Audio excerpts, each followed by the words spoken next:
Hayırlı ertem, ilning tüp telekanalında Tatarstan yanılıqları studiyada Çulpan Әмири bizning bugungi шығарылышты. Kütüp durur şaq түгел. Soba rayonu iginçileri yağmurlar arasındağı qısqa gına vaqtını da әрәмгә uzdırmılar. Avul doktorları Буа районының Иске Суық Су ауылында үзләренең фельдшерларын әнә шулай зурлап атыйлар. Сагыну 1 августта Татарстанның халык шагыйре, күренекле җәмәгать һәм дәүләт эшлеклесе Роберт Миңнуллинга 76 яшь тулган булыр иде.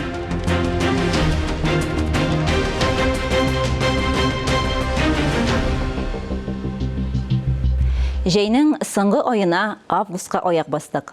Мәктәп балалары өчен ул каникулның иң ләззәтле көннәре булса, әти-әниләргә яңа уку елына әзерлек чоры булып тора.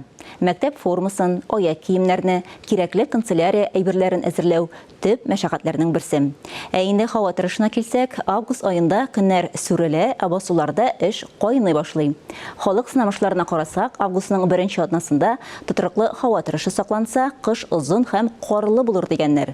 Ә синоптиклар бүген 5 августта урыны белән яңгыр фаразлый. Җил көньяк көнбатыштан секундына 18 метрга кадәр.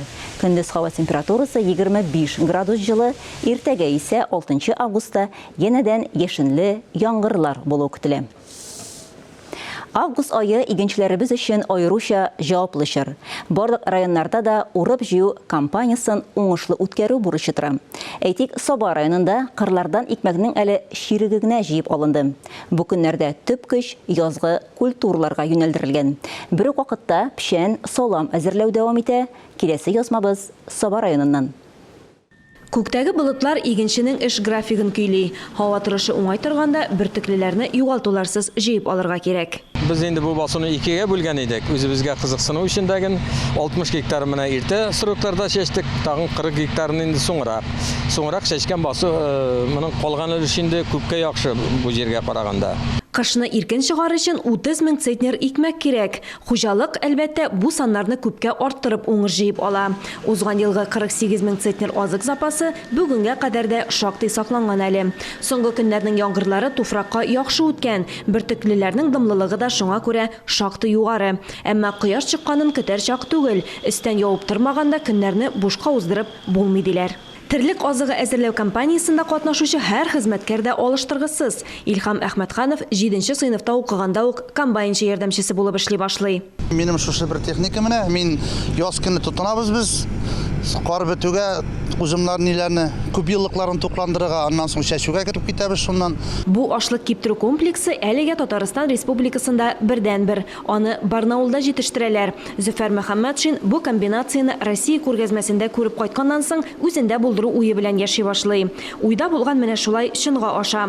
Хуҗалыкка аны кую 60 миллион сумга төшә. Барысы да үз керемнәре хисабына башкарыла. Штурман дип аталамның исеме. Быел безгә кыш көне кайтты да инде, быел без аны куйдык инде. Яз буе менә эшләдек тәген, газ белән эшли бу сошелка. Бик җайлы инде. Биредә барысы да автоматлаштырылган. Шуңа игътибарны бер дә югалтырга ярамый. Эш барышы экраннарда чагылып бара. Саннар тәңгәллеген сакларга кирәк. Әлеге корылманың сәгатенә 50 тонна икмәк киптерү мөмкинлеге бар. Мондый егәрлеге белән ул кыр эшләренә һич тә тоткарлык тудырмый. Һәр кайткан йөк турыдан-туры бирегә бушатылып, тиз вакыт аралыгында 13% дымлылыкка кадәр киптерелеп складларга салына. Бүгенгә аның аша көзге культуралардан 6000 центнер бөртекле узган. Алия Галиуллина, Райла Галәуина, Ирек Солтанов, Татарстан яңалыклары, Соба районы. Бүген республика халкын диспансерлаштыру узарга чакыралар. Башкалабыз Казандагына да соңгы ярты елда табиблар 180 меңнән артык кешене тикшерде. 60 меңгә якын кеше ковидтан соң тирәнтен диспансерлаштыру узалды. Мондый тикшерүләр алдан авыруларны ачыкларга ярдәм итә. Тикшерүне узу өчен яшәү урыны буенча поликлиникага барырга кирәк, үзең белән паспорт һәм мәҗбүри медицина иминияте полисы булырга тиеш. Алдан язылырга кирәкми. Татарстанда 2025 елга кадәр сәламәтлек саклау тармагын үстерү республика программасы кысаларында ел сайын авылларда уңайлы фельдшер-акушерлык пунктлар ачылу матур бер традицияга әверелеп бара. Республикабызның һәр авылында диярлек заманча медицина пункты эшли. Шундыйларның берсе Буа районының Иске Сууксу авылында урнашкан. Биредә 1300-ге якын кешегә медицина ярдәме күрсәтәләр. Медпунктның эшчәнлеге турында тулырак Буадагы хәбәрчебез Рөстәм Әхмәдуллин язмасында. Иске Сууксу авылы үзәгендә урнашкан модульле фельдшерлык-акушерлык пунктында һәр вакыт кеше була. Кемнең кан басымы күтәрелгән, кемгә укол ясарга, кем даруга килгән. ФАП күршесендә генә яшәүче 73 яшьлек Гөлфия Хөсәйнова бирегә ярдәм сорап еш керә. Без инде хәзерлеге яшьтәгеләр даулинный, ерек медсестраларыбыз әйбәт, безне каршылалар, әлхәмдүлилләһ шөкер. Моннан картыклар бердә туктамыйлар. 20 елга якын эшләү дәверендә авылның докторларына әверелгән кызлар үзләре әйтүенчә төнлә дә кич тә шакыртырга мөмкиннәр. Кайдадыр кемдер аларның ярдәменә мохтаҗ булганда караңгы урамнарда куркуны да оныталар. Көндез инде бер смена эшләп кайтканнары да искә алмыйлар. Йорттагы мәшәкатьләрне дә читкә куялар. Һәр шакыру ихтималына әзерлектә торалар. Сумка инде ишек төбендә тора. Минем личный үземнең шулай. Фельдшерларның санаулы вакыт эчендә килеп, дөрес дәвалау биреп, кешеләрне үлем тырнагыннан алып калганнары да бар. Каушап калырга вакыт юк. Тиз генә нәрсә эшләргә, нишләргә дип сразу укулларымны җыеп, беренче ярдәм күрсәтеп, Алтын йөрәкле фельдшерлар дус һәм аңлашып эшләүләре белән дә аерылып торалар. Берничә ел инде алар яңа модульле ФАП бинасында хезмәт куялар. Биредә мөмкинлекләребез күбрәк, шартлар яхшы, элеккегесе белән чагыштырырлык та түгел диләр алар. Сүз уңаеннан Иске Сууксу авылы фельдшерлык-акушерлык пункты районда иң уңышлы эшләүчеләрдән санала. Рөстәм Әхмәдуллин, Илнур Кадыров, Татарстан яңалыклары. Чыгарылышыбызны Татарстанда нәшер ителүче газета, журналларда игътибарга лаеклы язмаларга күзәтү белән дәвам итәбез. Матбугат күзәтү сәхифәсе белән гадәттәгечә журналист Миңназым Сәфәров таныштыра. Хәерле көн, мөхтәрәм телевизор караучылар. Татар матбугатындагы язмаларны күзәтүне дәвам итәбез. Үзгә атнада Татарстан Мәгариф һәм фән министры Илсур Хадиуллин быелгы чыгарылыш сыйныф укучыларының бердәм дәүләт имтиханнары нәтиҗәләре белән таныштырган иде. Шәһри Казан газетасы очрашудагы саннарны түкми-чәчми китереп, Татарстан укучыларының Россиядәге күрсәткечләр буенча 4нче башкортта торуын раслаган. Шуннан да, быел иң югары 100 баллны туплый алган укучылар 2 тапкырга якын артып, андыйларның саны 366-га җиткән. Алга таба да 100-гә кызыллык китерерлек булмасын дип кенә әйтәсе кала укуның кадерен белүче яшьләргә. Ял итү өчен Төркия белән Мисырдан башканы белмәгән россиялеләр бу илләргә бару 2 ләтә диярлек арткач, үзебездәге туристлык маршрутларына аша башлаганнар. Дагыстан дигән дөнья дип аталган күләмле язма белән Шәһри Казан газетасы без белмәгән тау иленең хикмәтле үзенчәлекләре белән таныштырган. Диңгез суында кыенып, тәмле ашап, рәхәт чигү янәшәсендә күңелләргә әйтеп бетергесез рәхәтлек бирүче табигаты булган Дагыстаннан барлыгы шушы язмадан булса да белергә була. Нигенә дисәң дә, дөнья матур, дөнья киң дип әйтү өчен адәм баласы сәяхәт итәргә тиеш. Россиядә ел саен яшен сугу аркасында ярты меңләп кеше үлә икән. Быел безнең республикада да булды андый очрак. Яшен корбаннарын ни сәбәпле арта? Аннан ничек сакланырга дигән барыбызга да кагыла торган сорауларның җавабы Ватан Татарстан газетасыннан укып була. Хәер, аны эзлисе дә юк. Әби-бабайлар безне гомер-гомергә яшеннән саклану чараларына өйрәтеп килде. Әби-бабайларсыз үскәннәр өчен бик тә кирәкле мәгълүмат туплап биргән газета. Бүген Казанда бер бүлмәле фатирны арендага алу бәясе 35 мең сумга җиткән. Бәяләр кая бара? Алар кайчан үсүдән туктар? Ватан Татарстан газетасыннан әлеге һәм башка көнүзәк сорауларга ачык җавап табарга була.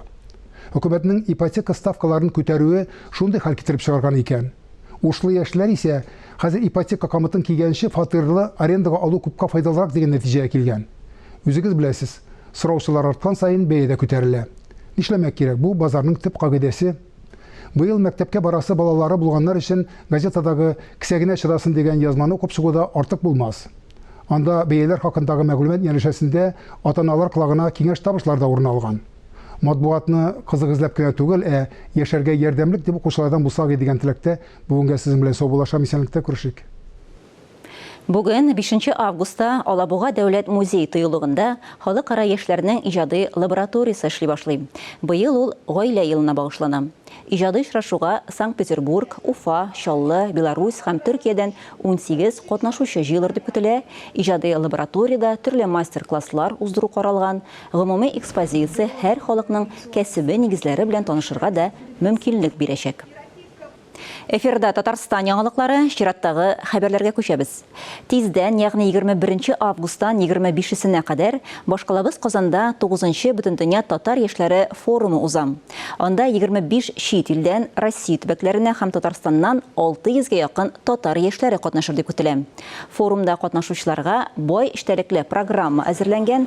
Алар арасында төрле түгәрәк өстәлләр, Казан буенча экскурсия, Галиәскәр Камал исемендәге Татар дәүләт академия театрына бару.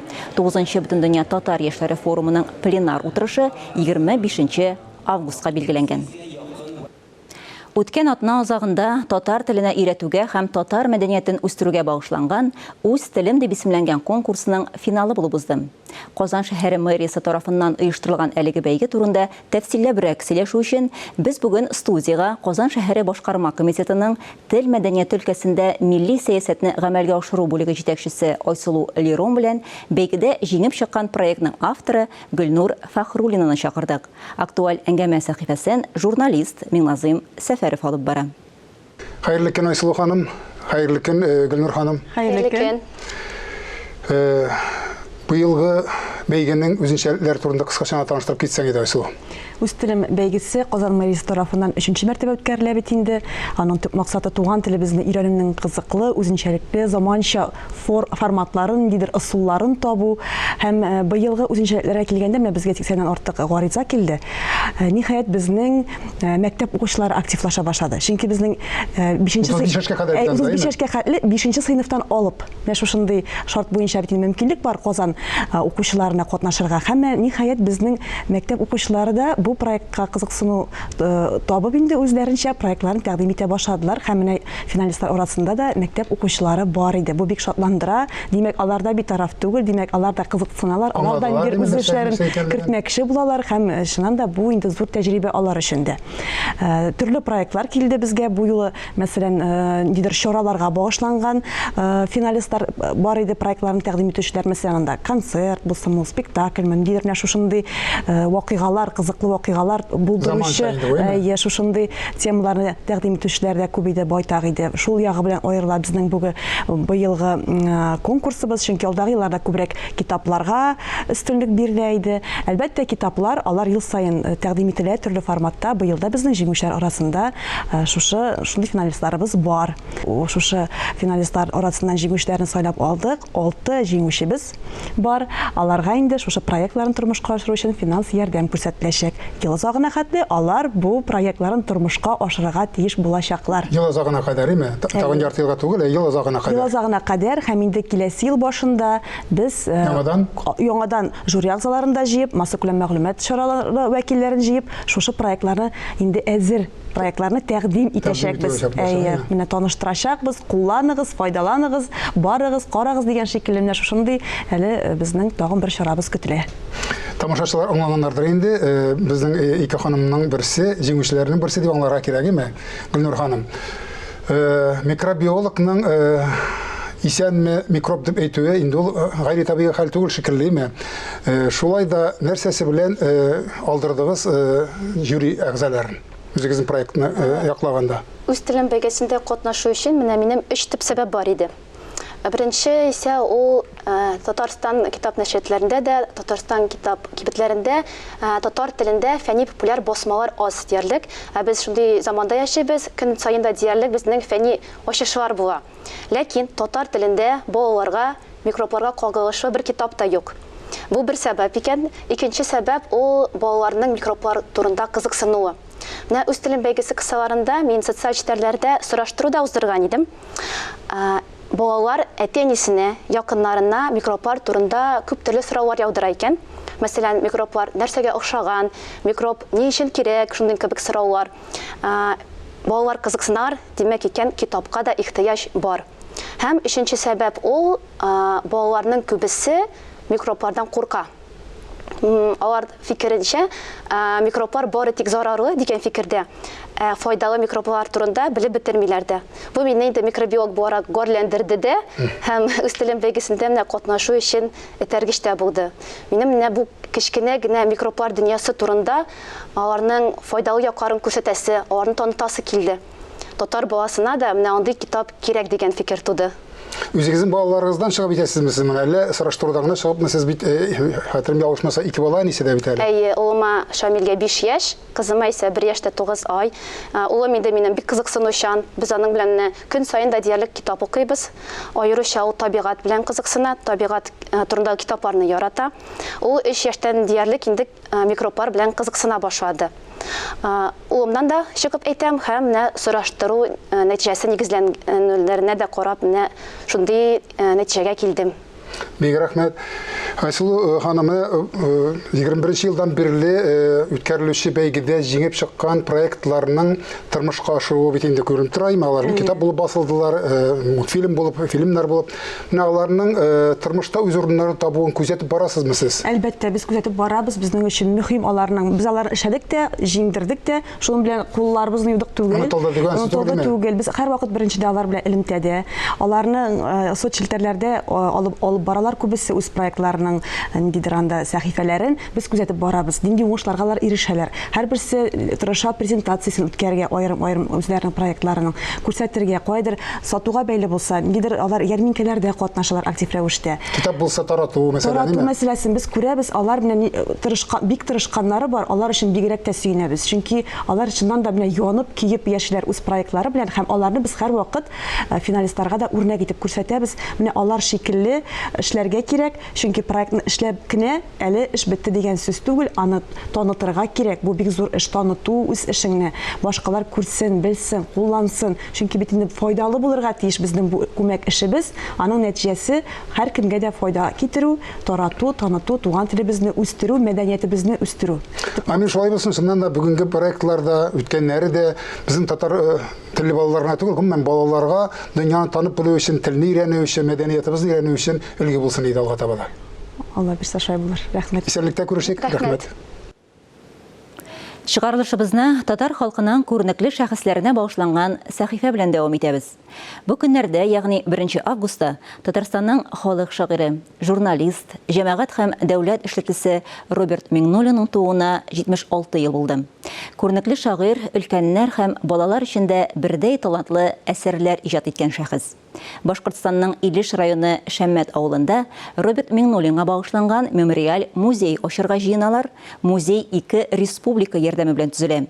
Роберт Миңнуллинның тормышы һәм иҗаты белән тулырак профессор, академик Искәндәр Гыйләҗев таныштыра.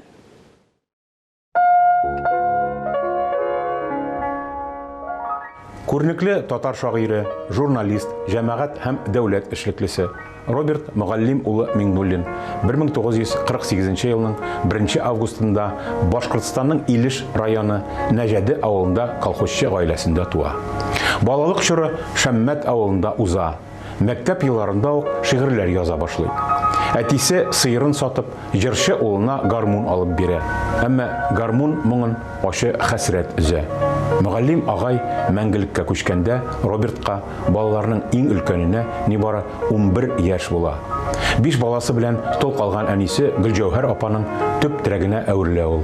Сеңлесе һәм 3 энесе өчен әтиләрен алыштыра. Бер туганнары аны Мулла абый дип тә йөртәләр. Карабаш урта мәктәбеннән соң бер кадәр Уфа кулинария техникумында укып ала. Авылда китапханәче. 1966-68 елларда Илеш районының Маяк газетасында эшли.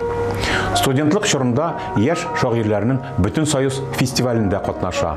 Иҗаты югары бәяләнә. 1973 елда Казан университетын тәмамлаганнан соң Роберт зур журналистика һәм әдәбият дәрьясына чума. 1976 елда «Бәхетле булыгыз» дигән тәүге җыентыгы басыла. Яшь Ленинче газетасы редакциясендә әдәби хезмәткәр, Казан утлары журналында өлкән мөхәррир, соңрак җаваплы сәркәтип. Татарстан телевидение һәм радиолаштыру дәүләт комитетында әдәби нәфис тапшырулар редакциясенең баш мөхәррире. 1986-95 елларда Яшь Ленинче газетасының баш мөхәррире булып эшли. Озак еллар дәвамында Татарстан каналында шигъри тәлгәшләр, ихлас, китап тапшыруларын алып бара. Роберт Миннуллин күренекле балалар шагыйре буларак танылса да, аның иҗаты атрафлы. Шигырьләрендә шук шаян образлар аша балаларның күңел халәте, интонациясе, алар дөньясындагы мөнәсәбәтләр тирән ачыла. Мәхәббәт лирикасы, туган җир белән бәйле әнкәйләр темасы зур урын били. Әлеге иҗатта асыл хәзинә дәрәҗәсенә күтәрелгән кыйммәтләр аша балаларның берничә буыны тәрбияләнде. Дөньяның гүзәллеген аларның самими күзлегеннән тасвирлау сәләте сәнгатьтә мөкаддәс сыйфат. Ул әдип күңеленең әхлакый сафлыгын чагылдыра. Аның әсәрләре күп кенә телләргә тәрҗемә ителә. Шигырьләре композиторлар Рөстәм Яхин, Сара Садыйкова, Резида Ахиярова, Рим Хәсәнов, Илгиз Закиров, Рәшид Абдуллин һәм башкалар тарафыннан көйгә салынып популяр җырларга әверелә. Әдип 3 дистә ярым чамасы китап авторы. Роберт Миннуллин 4 тапкыр Татарстан Дәүләт Советы депутаты булып сайлана. 1995-2000 елларда парламентның мәдәният һәм милли мәсьәләләр комиссиясе рәисе. 2000-2004 елларда Дәүләт Советы рәисе урынбасары. Аннан соң Татарстан законнары текстларын тәңгәлләштерү комиссиясе рәисе вазифаларын башкара. Хәлиткеч законнар проектларын эшләүдә турыдан-туры катнаша. 1988-94 елларда Татарстан балалар фондын, 2012 елдан Бүтін Россия татар гаиләсе иҗтимагый фондын җитәкли. Үзенең күп кырлы эшчәнлегендә ул тәүге нәүбәттә һәм үзәккә халык мәнфәгатьләрен, туган телебезне һәм милли мәдәниятны саклау, үстерү мәсьәләләрен куя. Мәктәп укучылары арасында туган телебезне иң яхшы белүчеләр өчен үз исемендәге бүләк булдыра. Әдәби һәм иҗтимагый өлкәдәге казанышлары өчен Роберт Миннуллинга Татарстан Республикасының атказанган сәнгать эшлеклесе, Башкортстан Республикасының атказанган мәдәният хезмәткәре, Татарстан Республикасының халык шагыйре дигән мактаулы исемнәр бирелде. Ул Татарстан Республикасының Габдулла Тукай исемендәге дәүләт бүләгенә, Татарстан комсомолының Муса Җәлил исемендәге, Татарстан Язучылар берлегенең Абдулла Алиш исемендәге, Татарстан фән һәм мәгариф министрлыгының Аюм Насыри исемендәге бүләкләренә, Ханс Христиан Андерсон исемендәге халыкара почетлы дипломга лаек булды. Роберт Мөгаллим улы Миннуллин 2020 елның 27 мартында арабыздан мәңгегә китеп барды. Казанның Дуслык бистәсе зиратында җирләнде. Без яшибез бүген, татар килеш, без яшәргә тиеш киләчәктә. Татар юлы ул гасырлар юлы, татар юлы озын һәм катлаулы, татар юлы такыр булмаса да, ул 1000 тапкыр изге һәм мактаулы.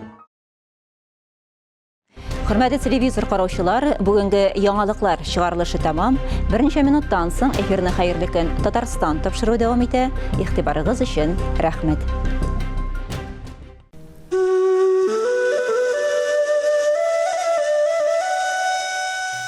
Бала чакта күбәләктәй канатланып, оча идем кунып гөлдән гөлгә. Бик сак кына карап тора иде хаят. Тия күрмә бирук, тия күрмә. Канатларын ныгып җитмәс борын егылмасын дип гөл тажыннан, үз канат астына сыендырып, әнкәм килә иде гел алдымнан. Үскәч, шаркыштай канатланып, гөл тажыннан күчтем зәңгәр күккә. Сөйгән ярым миңа иңен куйды. Болытлардан диеп егылып төшмә. Инде хәзер ышар канат талган. Гөл дә сындырмый, зәңгәр күк тә, иң дә куймый беркем. Һәм әйтми дә, егылып китмә диеп. Егылып китмә.